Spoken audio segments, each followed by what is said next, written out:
The following program contains disturbing content that may be in settings and situations similar to your own. Discretion is advised.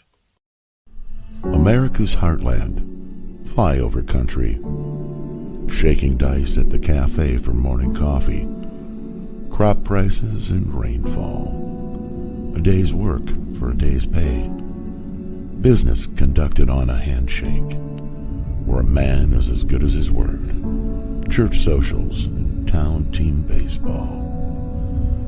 But as the sun sets on this piece of Americana, there is no immunity from the darkness.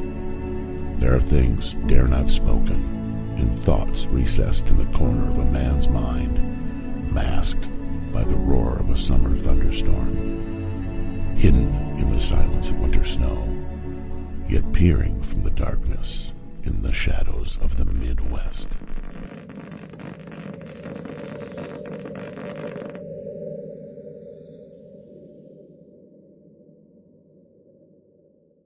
I think it was May 30th. Yep, 1980. It looked, he had told us that when he first looked at it, he thought it was somebody blowing up doll.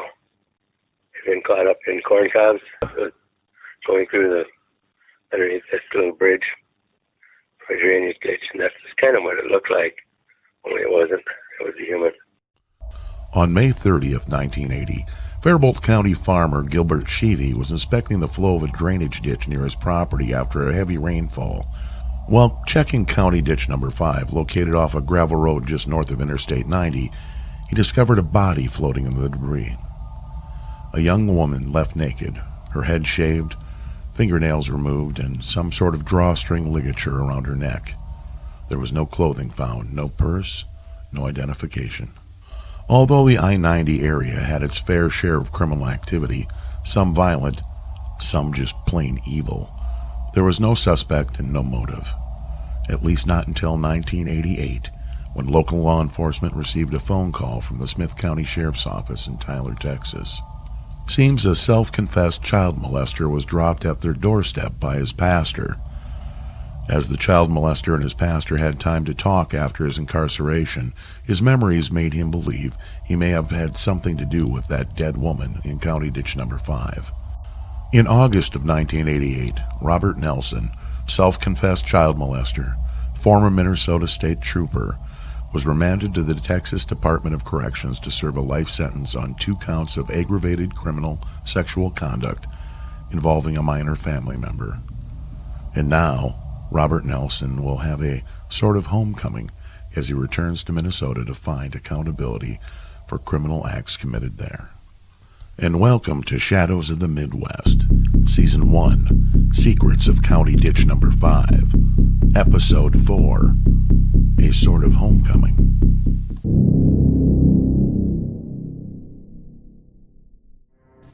Bureau of Criminal Apprehension, Report of Investigation. Submitted Special Agent Robert A. Berg, 3/27/89. Subject, Robert Leroy Nelson, DOB 8846. On 3/27/89, Robert Leroy Nelson was picked up by the below officers from the Texas Department of Corrections in Huntsville, Texas, for transportation back to the state of Minnesota. Personnel assigned, Minnesota Bureau of Criminal Apprehension Special Agent Robert A. Berg, and Chief Deputy Jerry Cabe, Faribault County Sheriff's Office. On 3/27/1989, the above officers picked up Robert Leroy Nelson at the Texas Department of Corrections in Huntsville, Texas, for transportation back to Minnesota to face charges of criminal sexual conduct in the first degree. At approximately 8:45, Mr. Nelson was given his rights via Miranda by Agent Berg, states that he understands those rights and indicates that prior to giving a formal statement that he wished to contact an attorney. However, he qualifies this by stating that he is willing to talk about the Faribault County Jane Doe homicide investigation as well as the crim sex investigation in general terms. He goes on to advise that all the information that he has provided to investigators in the past is true and correct. During the plane trip back to Minnesota, Mr. Nelson indicated that he wanted to cooperate with law enforcement authorities in clearing up the Jane Doe homicide, advising that he recalls bits and pieces of the incident. However, the details he does not recall. He further advises that it would be his wish to seek some type of psychological counseling, that when his attorney is appointed for him, he would be willing to attempt to work out some type of arrangement whereby he could seek psychological counseling to bring back the memories that are, quote, locked inside of his mind. End of report.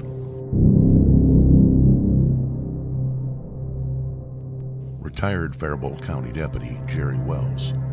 I started dispatch jailing in '88, and I remember when they brought Nelson back from Texas, I booked him in, and boy, he had a whole different attitude then. He was meek and mild and quiet and cooperative. Well, he was not a nice man.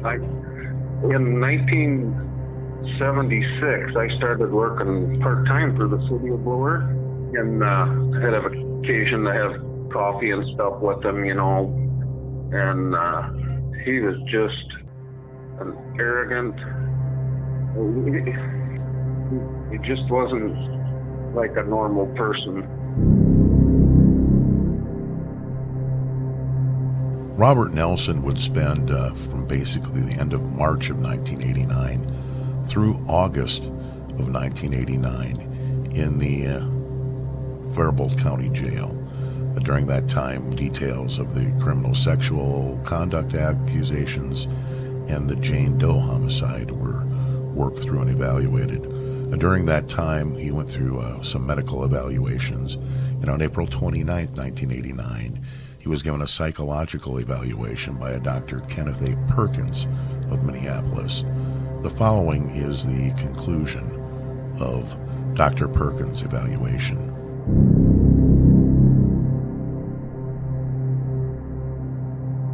I do not find any evidence in psychological testing, nor in my clinical impressions from interview or interacting with him over several hours, that he is showing any significant amount of psychological pathology. I do not find evidence to suggest neurotic dysfunction. Certainly no organic dysfunction is suggested, and I clearly do not find any evidence to suggest thinking disorder. In addition, I am not impressed that there is a presence of any kind of memory deficit or deficit in his general makeup. Mr. Nelson relates in a very affable manner, but also as one who is extremely controlling and manipulating in his style of responding. He is extremely self-centered and very self-directing. From subtle paranoid functioning may be present, but for the most part, a sociopathic personality style, and with characteristics that are simply supported in his early history, which was a time that he describes himself as clearly having been using persons in his lifestyle and in the character of his relationship to others.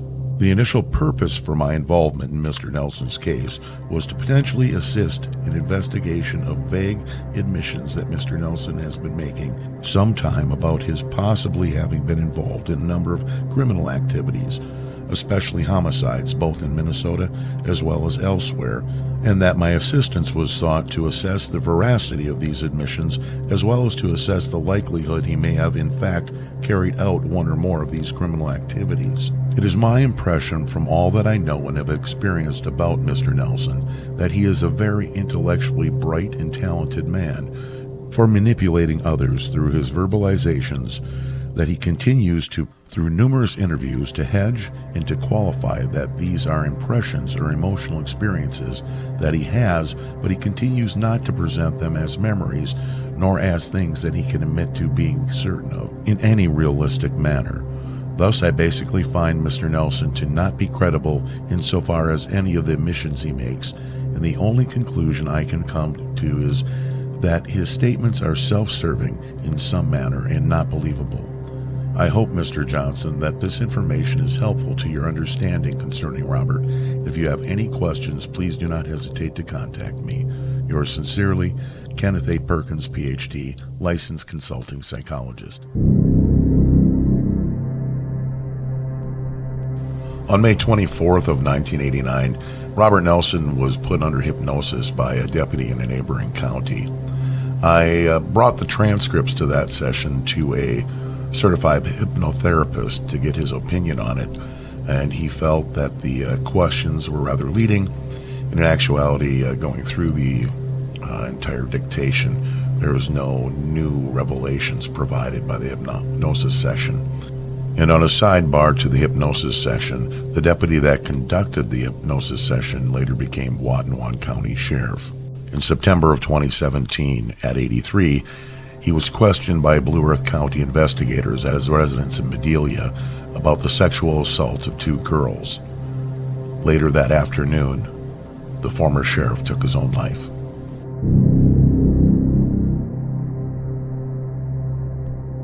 What I'm going to share with you now is the audio recording of the last interview conducted by the Faribault County Sheriff's Office with Robert Leroy Nelson on 7/17 of 1989. The investigator is Jerry Cabe, and just as a warning, again for graphic content, and this interview will run approximately 54 minutes.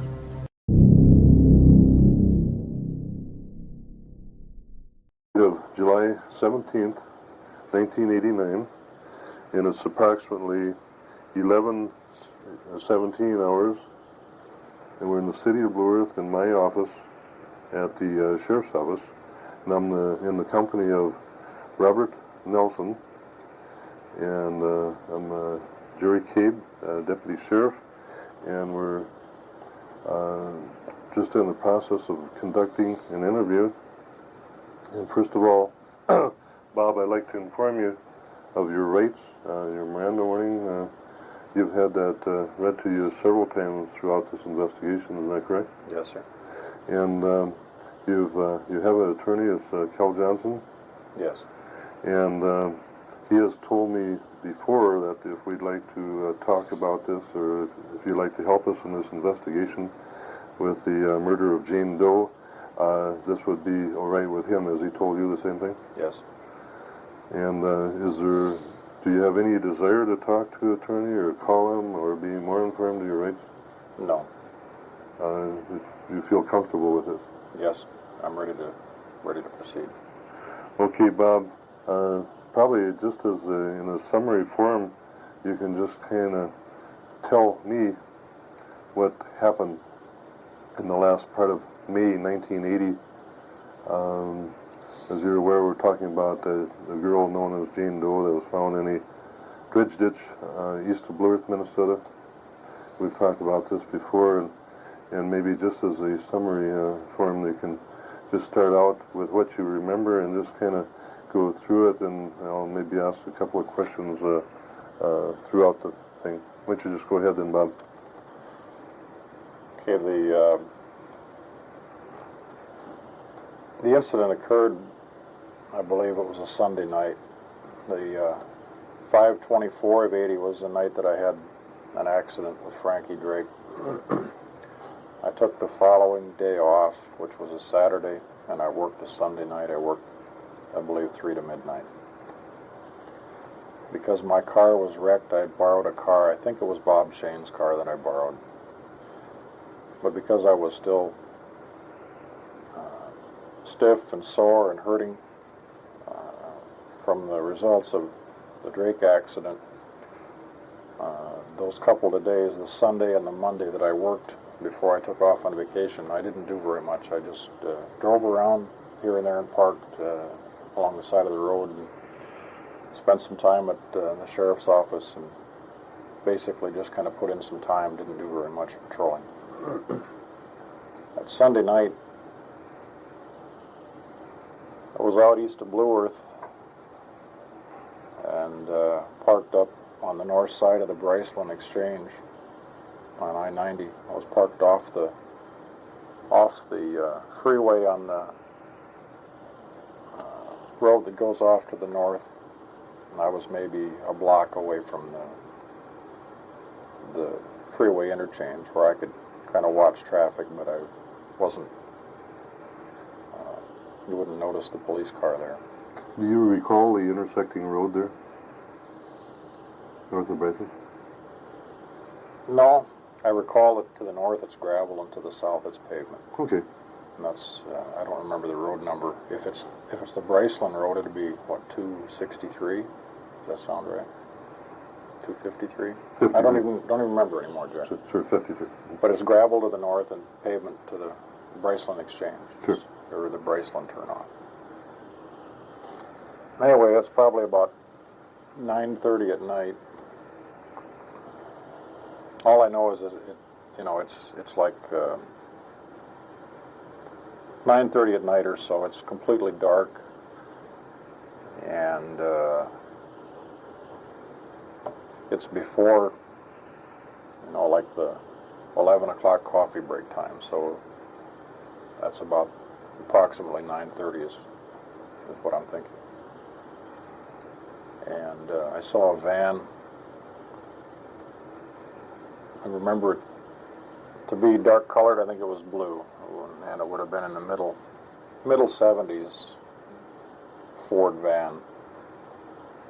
Drove up, stopped at the stop sign, and sat there for a little while. It was westbound on Interstate 90. And at the time, it would have been off on the exit ramp at the stop sign. And it sat there for a few seconds, and the side door opened, and a gal got out. I believe there were 2 other people in the front of the van. I'm like I said, I'm half a block or a block north of there, so I'm a little ways north where I can see, but where it's not real clear. Anyway, the door shut on the van, and the thing went back down the freeway and back westbound on I-90. And the gal is standing there, and she crosses the road and starts down the ramp, starts walking down the freeway ramp. I had been sitting on the north side of that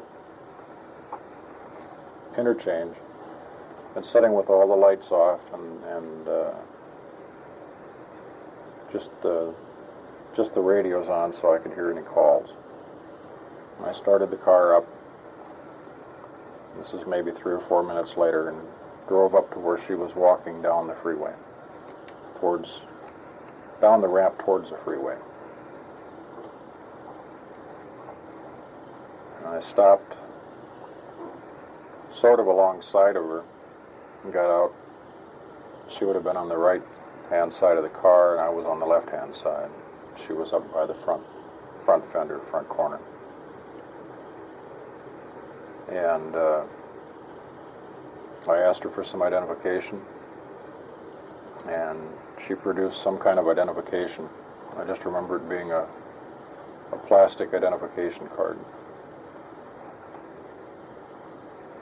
Now, the name that I'd given you before, I believe is correct. I'm just about dead positive on the first name.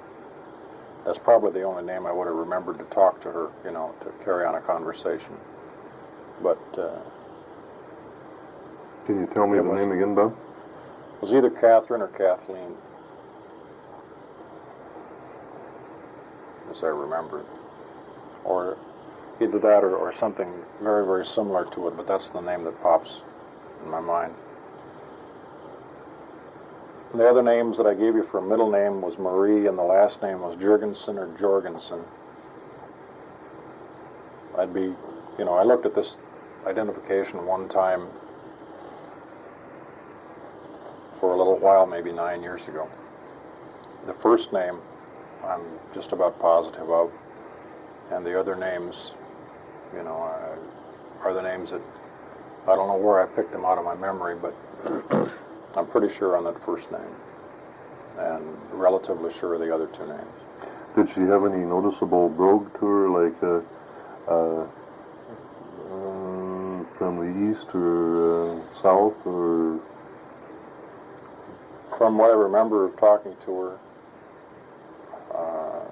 there wasn't any real noticeable accent. Maybe it sounded like Midwest, or maybe just kind of east, but not not like a real harsh New York accent or Boston accent or anything like that. It was, of course, Midwest includes a lot of territory, but it was kind of a Midwestern voice, maybe with a little Eastern accent. I don't know if that would, I don't know where that would put her. Anyway, I asked her to get in the car, and I got in. I did not write her name down on, you know, I didn't call it in or anything like that. And Normally you would, wouldn't usually I would, yeah. check her out for wanted or something like that? Usually, not always. If it was somebody that, you know, if it was somebody with a stalled car or something like that, I don't know. Usually hitchhikers I would have run a check on to see if they were wanted. In this case, I didn't. I don't know if I just never got to it or if I just didn't do it because of what I thought might happen later or what, I don't know. But anyway, I did not run her name. Anyway, we're in the car, and we headed west on Interstate 90. I had asked her, you know, what happened. She told me that she'd been headed west, and she was, I can't remember the details, but here's the gist of the conversation was that she was headed west to visit some friends, and we're talking like Oregon or someplace further west. And the gist of it also was that she was riding with these people in the van, and I got the impression that they weren't long-lost friends or anything, but that she'd known them for a short time. That might be, you know, a week or a few days. But that, anyway, she'd hitched a ride west with them.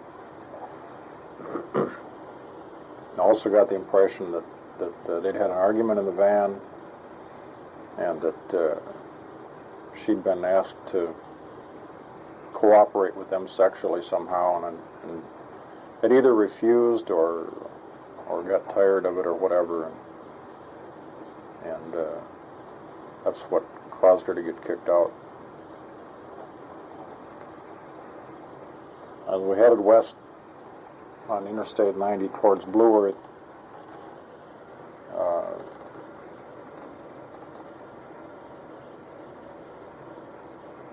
as we talked, she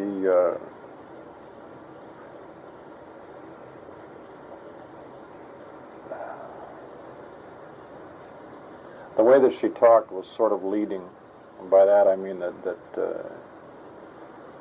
she was kind of flirting sexually. And of course I was returning that probably.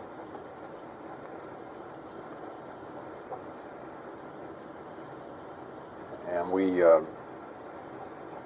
continued west on Interstate 90, got off at the Blue Earth Exchange, and headed south in towards town, and then I cut back east on the gravel. I hadn't traveled those roads for 9 years, I guess it was, until we went over some of them here a couple of months ago. But That's basically the gravel road that goes east of about where the Dairy Queen is now. It wasn't there before, right? It is now. yeah, well, that road was there before. I'd traveled. The road was there, but the Dairy Queen wasn't, right? I think it was at that time. Oh, okay. I think it was. It may have been, yeah. I think it was brand new. Anyway, the gravel road that I turned back east on was at where the Dairy Queen is right now, and traveled east, crossed over the freeway to the north, and traveled east again on some more gravel. Ended up about, I suppose, 8 or 9 miles east of Blue Earth, on the north side of the freeway, on a gravel road, just driving. And was looking for a quiet place, a place out of the way, because the conversation by then is she had led me to believe that she would cooperate with the advances that I was making. It was kind of a two-way street. She was talking as to lead me on, and I was eating it up and wanted to take advantage of the situation. Anyway, we got out east a few miles. I drove off in a field approach. Again, we're on the north side of the freeway on a gravel road that parallels the freeway about a half mile off the freeway. Turned into a field approach and drove back in the field to a place where we were probably 100 yards, 150 yards north of the freeway. And it's alongside a drainage ditch at that point. There's a telephone pole. I don't know if it's a telephone pole. There's a pole, a light pole, a telephone pole right there. And it's got some kind of a box on it, like an electrical box of some kind. And I remember that being in the background. At that point, I got out of the car and got around to her side of the car and opened the door, and she got out, and I began to make advances towards her, and she sort of cooperated, but I got the feeling that she wasn't really going to do what she had kind of hinted or led me to believe, that she wanted to do something for me.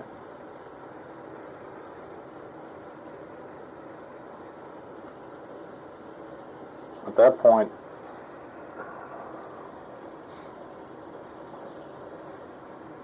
she had on a jacket, a t-shirt, and blue jeans. At that point, I had her take the jacket off, and as I was kind of messing with the t-shirt, I won't say she panicked, but she realized that, I realized and she realized, I guess, that she either changed her mind or didn't mean it in the first place or whatever. And at that point, I sort of forced her to take off the t-shirt, and that's when she began to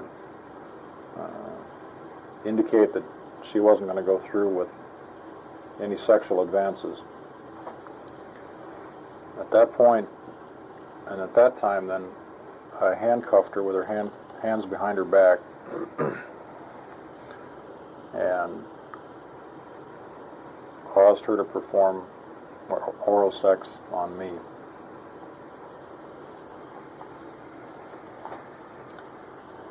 And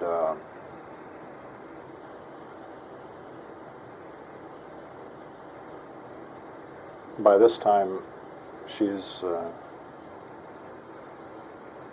very upset, and what she's talking about is getting back at me, getting me fired, getting me put in jail, all kinds of things, rightfully so. But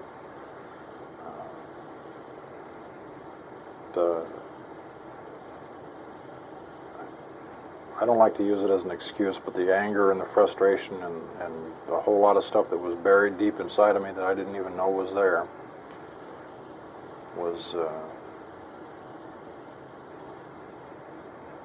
coming out in my assault of this lady and in the things that I did next.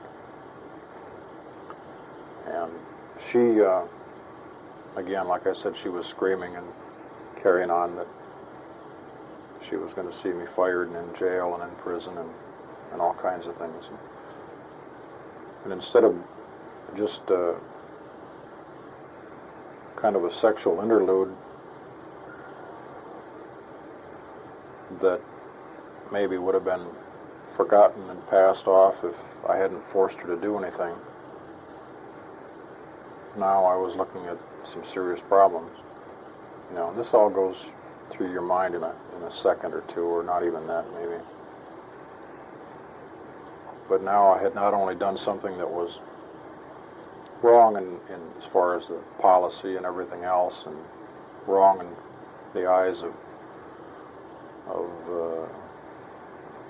law enforcement as far as having her in the car and coming on to her as an officer to try to get some sexual favor. Now I'd actually done something and caused her to perform a sexual act on me that she was not cooperating with. And like I said, I was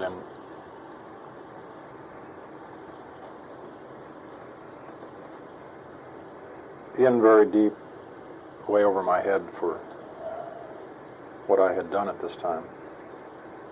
And she's yelling and hollering, and I know she's right.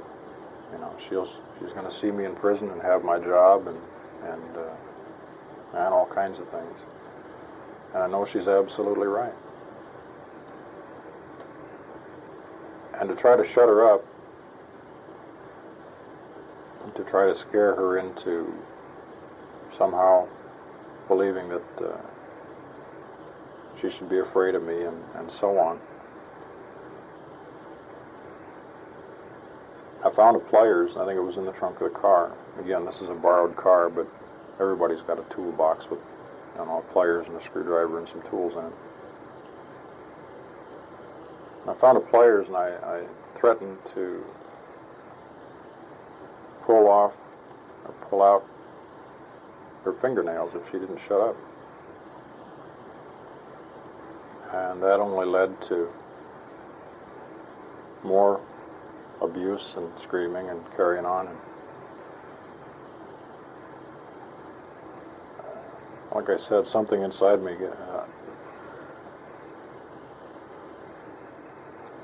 you hear it all the time, the phrase, something inside me snapped, but all the frustration and all the anger, and plus all that I had done in the last few minutes that she was right about, you know, that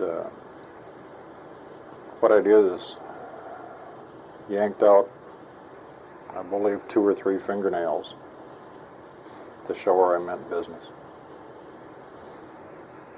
And I realized that it had gone so far, so fast, you know, in a few minutes' time. In 5 minutes' time, it had gone from stepping out of the car and making sexual advances to her, all the way to the point of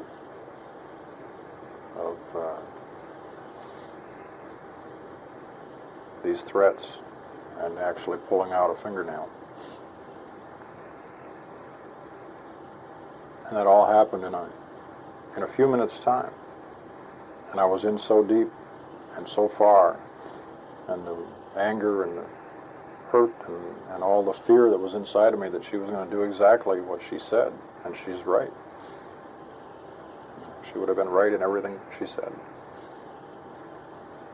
All that kind of snapped, and I grabbed the cord or the string or whatever it was, the pull string, the drawstring in the bottom of her jacket, which was an army-type field jacket, you know, with a drawstring bottom. I pulled that out, tied it around her neck from behind, and this happened in just a couple of seconds' time. Was she still handcuffed, Ben? Yes, still handcuffed, on her knees, on the ground. And I stood behind her. Had been behind her to, you know, with the pliers to pull the fingernail.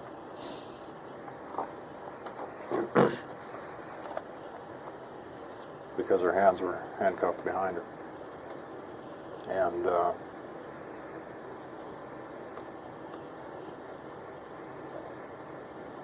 I took that rope and and put it around her neck. It was knotted in the front, you know, with, I've shown you on paper before. I believe it was knotted through twice. It may have been once, but it was, I didn't think about how I was knotting the rope. I just simply, you know, made a loop in the rope and put it around her neck, had one end in each hand, and strangled her from behind. And I remember the anger and the emotion and all that,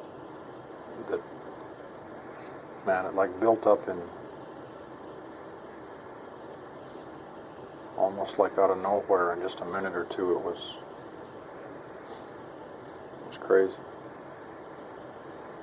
And I remember strangling her, and the hatred and man, I hated myself, I hated her, I hated everything at that moment. Was she trying to fight you quite a bit? Did you easily overpower her? Well, like I said, she was on her knees. Mm-hmm. I had her handcuffs behind her back. I didn't have the handcuffs on super tight. No, I mean, they weren't really clamped down real tight. So, I mean, there weren't going to be big marks all over her. I mean, I knew better than that. And she wasn't all that, you know, she wasn't a midget, but she wasn't all that big. Maybe 5'6", 115, 120 pounds, somewhere in there. And I had the advantage in several different ways. It happened, there wasn't really much time for a struggle, Jerry. It just, in a minute or two's time, it went from having her perform sex on me until she was dead was only a couple of minutes, maybe not even that. And it just, from the time that the commotion started where she was going to get me and get my job and all this stuff until she was dead was a couple minutes time. I mean, it wasn't very long. When she was giving you oral sex, were you standing up then and she was on her knees? I was standing up, she was on her knees. Did she have most of her clothes off then? Or? Jacket was off, T-shirt was off, and she was wearing blue jeans, and I believe I had those down around her knees.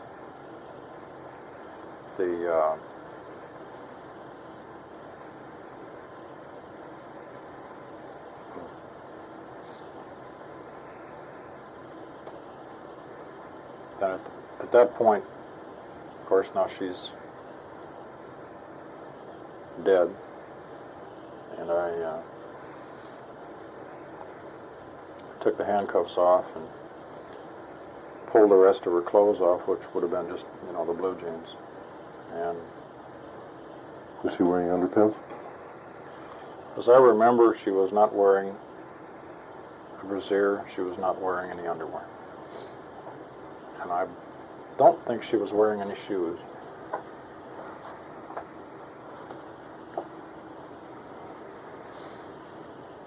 She had a purse. It was leather, medium size, kind of a baggy thing, closed on the top.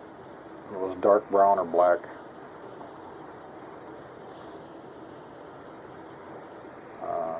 I think I've drawn a picture of it, so you know what it looks like, sort of. I don't remember if it had a strap or not. My impression was that it did not have a strap on it. It was just a purse. And anyway, I rolled her off into the ditch, the drainage ditch. Were you fairly close to the ditch? Yeah, just 10, 15 feet away, maybe. Not even that.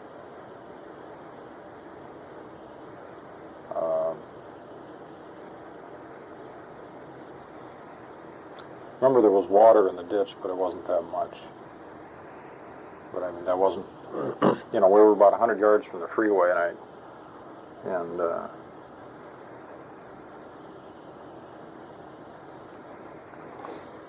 there was no houses in sight, no roads in sight. In fact, where that place is, you can't see any road except the freeway, and there's a fence in between that and the freeway.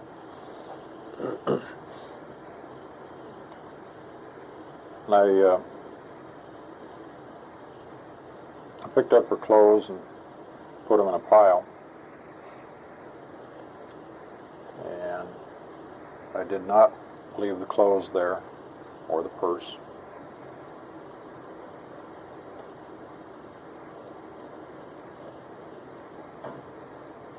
And I believe I put the clothes just in a bundle and the purse in the trunk of the squad car.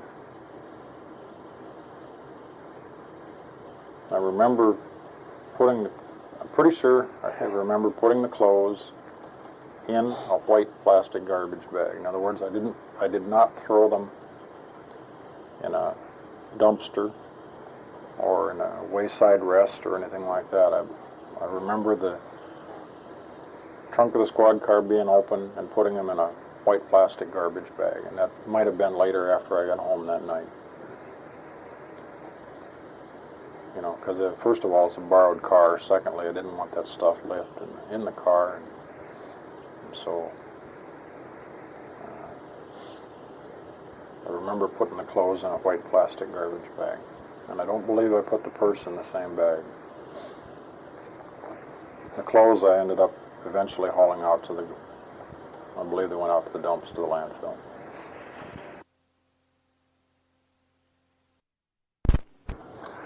Okay, we changed the tape to the other side, side B.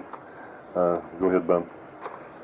Well, like I was saying, if the first impression, if I'd have seen her bald, a shaved-headed woman, I probably would have run some kind of a check on her, just, that's weird out here in this part of the country, and I don't know if things would have happened the way they were. I'm not giving excuses. I'm just saying that if I'd have noticed at first that the lady was bald, that's an oddity, and I would have probably run a license check on her. And of course, once you call in a name on somebody, you don't go off and bump them off. You don't go off and murder them. You don't do that. So I really believe that she had on a wig, because that's my first impression, is that she was just a young lady, like I said, average height, 5'6", 120, 125 pounds, medium length brown or reddish brown hair, shoulder length, or a little above the shoulder, collar length, and the baldness would have stood out in my mind like a neon light. So that's why I think it didn't, it didn't happen that I noticed that right away. I believe she was wearing a wig, and she was, it didn't come up in conversation as to where she was from or where she was going, other than just what I remember being, she was headed out west for visit some friends, and obviously she'd come from somewhere east of where we were. One session back when you were hypnotized, you remember that, when Jack hypnotized you? Yeah. I think at that time you recalled that the wig came off at the altercation by the ditch. Does that kind of come back to you now? I think that's what happened, is I had no idea that was a wig until about the time where I got her out of the car. And in the earlier part of this statement, I said she got out of the car and began to kind of back off from what we had been talking about. She was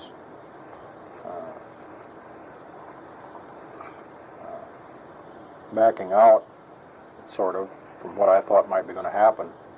And what I'm speaking about is backing off from what she had alluded to or hinted at some kind of a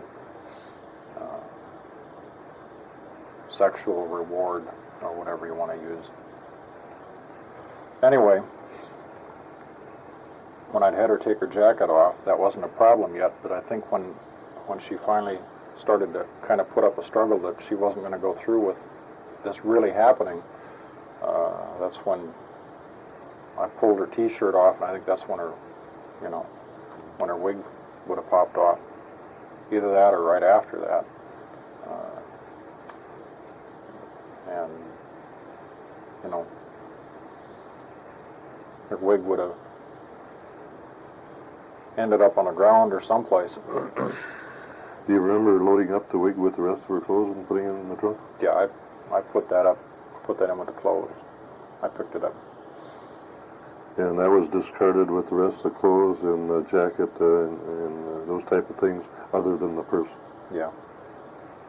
When she was handcuffed, when you was having oral sex, did you climax in her mouth? Yes.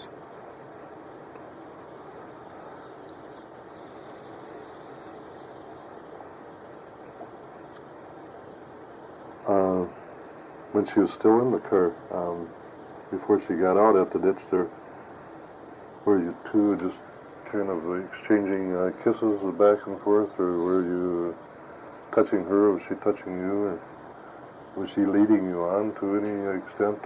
Well, we were leading each other on, I guess. When she was talking about what, in the van, that she was kicked out of, it was because she said that she wouldn't put out or got tired of putting out or whatever. I think that was the terms. And from there we got to talking about, what it was that she wouldn't do and so on. And she was kind of teasing, and I was, of course, eating it up and going right along with it. And instead of being concerned about what people in the van might have been doing to her, I was concerned with what I could get done. And it was kind of a mutual thing, She was enjoying the teasing, and of course, I was falling right in line with it. When it came down to, when I pulled off the road and up by the drainage ditch, a few minutes later, I stopped the car. Hadn't had any contact with her. Just other than talking? Other than talking, and it was just, the talking was kind of the setup. That's what set things up. I walked around the car and got out, and that's when I don't believe that I even kissed her. I suspected that was probably what I was going to start to do. Some necking and some kissing and fondling and stuff or whatever, but it never really got to that because she, I was already in trouble as far as, here I am on duty in a police car and giving this gal a ride, which isn't any great big deal, but then talking this way to this lady, and then now here we are out in the middle of nowhere. And like the point of no return. Yeah, that's kind of it. And she's led me on. I'm not saying that's her fault. I mean, that's just the way that the conversation was, and I ate it up. She wouldn't have led me anyplace if I hadn't wanted to cooperate, And when I got out of the car and had her step out, then she kind of started to back out, and I wasn't, at that point, it just accelerated rapidly. I was already, you don't think about these things consciously, but I was already in trouble. If she made any kind of a squawk at all, I was already in trouble.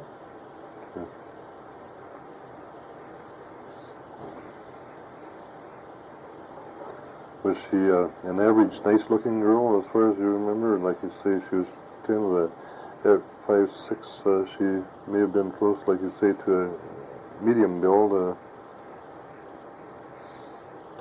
Average. She was average build. She wasn't some sweat hog, and she wasn't a real knockout. Seemed to be clean. She just seemed to be. Yeah, she wasn't. I don't think it would have gone anywhere if she was some, I use the word sweat hog, but you know what I Sure, mean. I mean somebody that dirty and grubby and so on. She seemed to be, I guess, in some respects, just average size, average build, average complexion. I guess I'd say pretty, but she wasn't a knockout, but she was attractive. And was she wearing any jewelry, a watch or rings or anything? I don't remember any jewelry at all. From the impression I got that it seems like she only had a couple dollars in her purse when I went through it later. If that, it was hardly nothing. And if she'd ever had any jewelry, it was long since gone or pawned or hawked or sold or whatever. I don't remember her wearing any jewelry at all. Do you remember fingernails in particular? Were they long fingernails or were they short? They weren't real short, like chewed down real short, and they weren't long, elegant nails. They would have just been, I hate to keep using the word average, but they were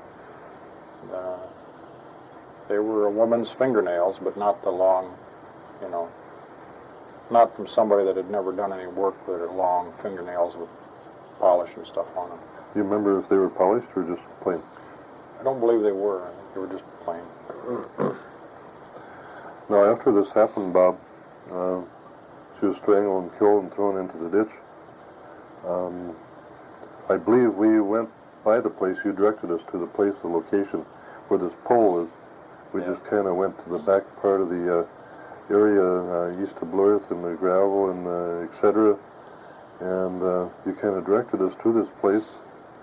And it was the kind of place that you told us about before, with the pole and the meters, and looked like it might have been a dryer site beside the ditch. And as far as I know, it's the only one in the area, only location in the area that looks like that. You more or less found that yourself when Roger and I took you out there. And so that looks like the driveway there. We took I hadn't driven these roads for 9 years, but we took the way that I thought we had gone when I talked to you guys when I was down in Texas. And I told you, you turn here and you turn there and so on. And a couple of the roads that I had thought had gone through weren't the roads that I remember. We're talking about 9 years ago, and some of these roads I traveled pretty frequently, like some of the main roads, County Road 11, and some of the cut acrosses close to Blue Earth and close to town. But no, when we went out on that drive and we found that spot. In fact, when we came back, I told you that when we came back from when you flew me up here, and we drove down the freeway to come back to Blue Earth, we went by that spot. In my heart, I looked at that spot, and it wasn't the one I was expecting it to be, but I looked at that spot and I said, "That's the place." I said it to myself. We didn't say anything to you, but it was kind of obvious. You knew we were thinking about the same thing, I guess. Sure. Yeah. And we came to down the road a few more miles closer to Blue Earth to the spot that I kind of thought it was, and I looked at that and I said, "That isn't the spot. That's where I thought I might have been, but that's not the spot." When we came back from that location that day, and then it made a little more sense to you and us both when we came back on the gravel on the north side of the freeway. You even mentioned the farm place that was coming up ahead. Yeah, I knew the directions that I gave you. I had some of the landmarks in my mind. I had some of the landmarks. I knew some of the places I had driven that night, but they didn't. They turned out to be, places that are on the route that we took to come back, because of my confusion, being gone and not driving these roads for 9 years or so. That the roads that I had said I went north off the freeway and doubled back, that just didn't work out. What I had done is gone south and then crossed over to the north side of the freeway at County Road 11. And of course, I knew that road like the back of my hand. I'd been on that road hundreds of times. That gravel road and County Road 11 and east off of County Road 11 even quite a bit. I think you even remembered on the way back there, coming back on the west, on the north side of the interstate, you mentioned Wessel's farm place, sir. Mm-hmm. You remember the doing road that makes, when you the took road her up makes a little curve, just a little gentle curve, kind of sort of back and forth, and there's a brick farm place off on the north side. I knew that. And then just beyond that, there's a drainage ditch, and just beyond that is well, anyway, I remembered some of the landmarks that that I knew were there. I just, from 1,000 miles away in Texas and 9 years back, I'd given the wrong directions, but the landmarks were still in my head. I could find the landmarks. I knew the roads. And that road, we're talking about parallels the freeway, about half a mile on the north side of the freeway, and goes by every one of the landmarks that I mentioned. Great. At the time that I told you, when we went out there, you and I and Roger went out there back in April to find this spot in the field where the murder occurred. I had no idea at that time which way the drainage flow was on that drainage ditch or anything. All I knew was that was the spot. And I had no idea, in fact, I had no way of knowing where the body was recovered. I'd never seen that in the reports and never read it in the paper or anything. I was out of town when that happened. I was down in St. Louis. We'd gone down for a wedding. After the murder happened, Bob, and of course when you come back from the site there, you said it was like between 9 and 11 o'clock, 11, which meaning about probably coffee time when we were working on the night shifts and stuff like that. Do you remember having coffee, or who you possibly met with when you had coffee afterwards? I know this is a long time back. Well, I was working night shift. Friday night I'd crashed and had the accident with Frankie Drake. Saturday night I took off sick leave because I was stiff and sore. Where did you go the next day? Could we... Saturday? Yeah. I think Saturday I cleaned out some of the stuff out of my squad car, and I spent a good deal of that Saturday with Marcia. Okay. I told you that before. Yes, yes. I'm not proud of any of this garbage. It makes me sick, but Marcia's the truth is... Old girlfriend, yes. Marcia's a gal that I was having an affair with at that time. Yes. And I spent most of that day with her. Sunday I worked 3:30 to midnight. Dick Hall was my partner. And Monday I worked 3:30 to midnight, and that was a holiday. Monday was a holiday. Sunday night, I think, now like I said, Sunday and Monday I didn't do much because I was stiff and sore. I didn't do a lot of work. Sunday would have been probably about the 26th of May, 1980. Sunday would have been the 26th of May, 1980, yeah. 24th was Friday night when I had the accident with Frank. And I suspect we stopped for coffee someplace. I mean, we always did. Do you think you were able to act natural? Were you able to handle that pretty well? Or? See, after that accident, for the next few days, I was stiff and sore and kind of mentally quiet and out of it a little bit. And I mean, if anybody would have noticed something goofy about me, they'd have probably figured that I was just stiff and sore and quiet and moody from this thing happening. And you were hurting from that, yes, I remember that. Yeah, I was. I had bruises and stuff all over me. If this gal would have put up a struggle and there would have been any bruises or marks on me from her, it wouldn't have been noticeable. I had so many bruises on me from the thing with Frankie. I mean, a couple of extra bruises, if she kicked me or something in the fight, would not have been something noticeable. Do you remember if she tried to kick you or anything? Or she put up a little bit of a struggle, but like I said, she wasn't that big, and I had all the advantages. She was handcuffed, she was on her knees, and I'm a whole lot bigger than she was. Was she hollering and swearing and trying to?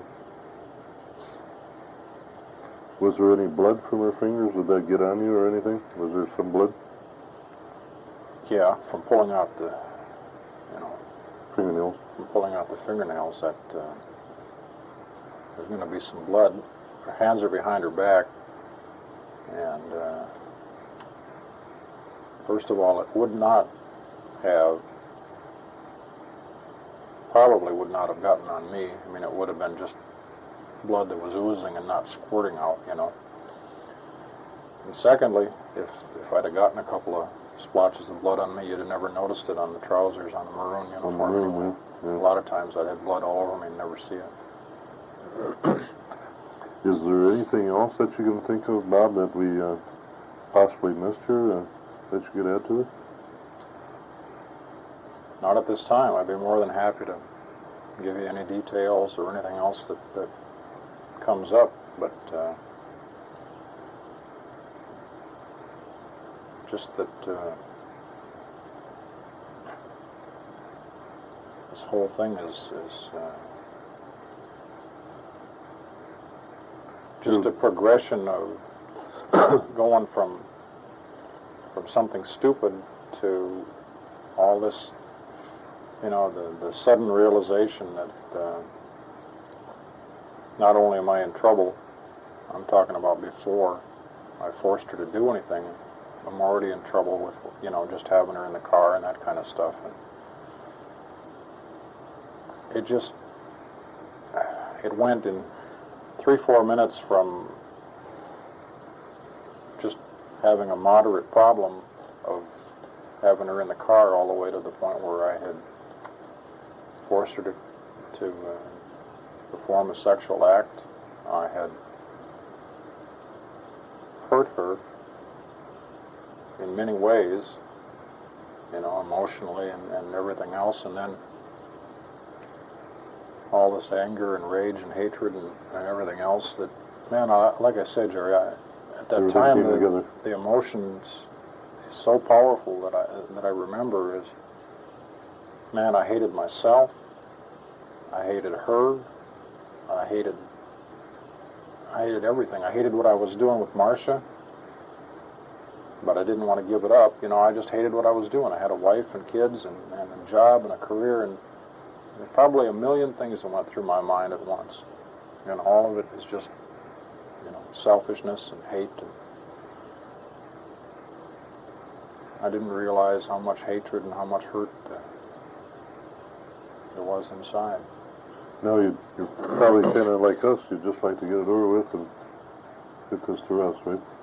Yeah, that's all I wanted since I contacted you guys first way back in February. That's correct. January, February. We haven't promised or threatened you or anything in that respect. No, not at all. It's been a difficult deal because it's been 9 years ago. It's been very painful, and it's had some goofy twists here and there, but all I want to do is see that the truth comes out and gets taken care of, even if it's awful.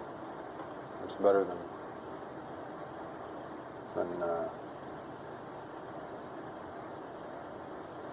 not being known. Okay, at this time, I think we'll conclude the tape, Bob, and thanks. And the time now is 12:12 p.m.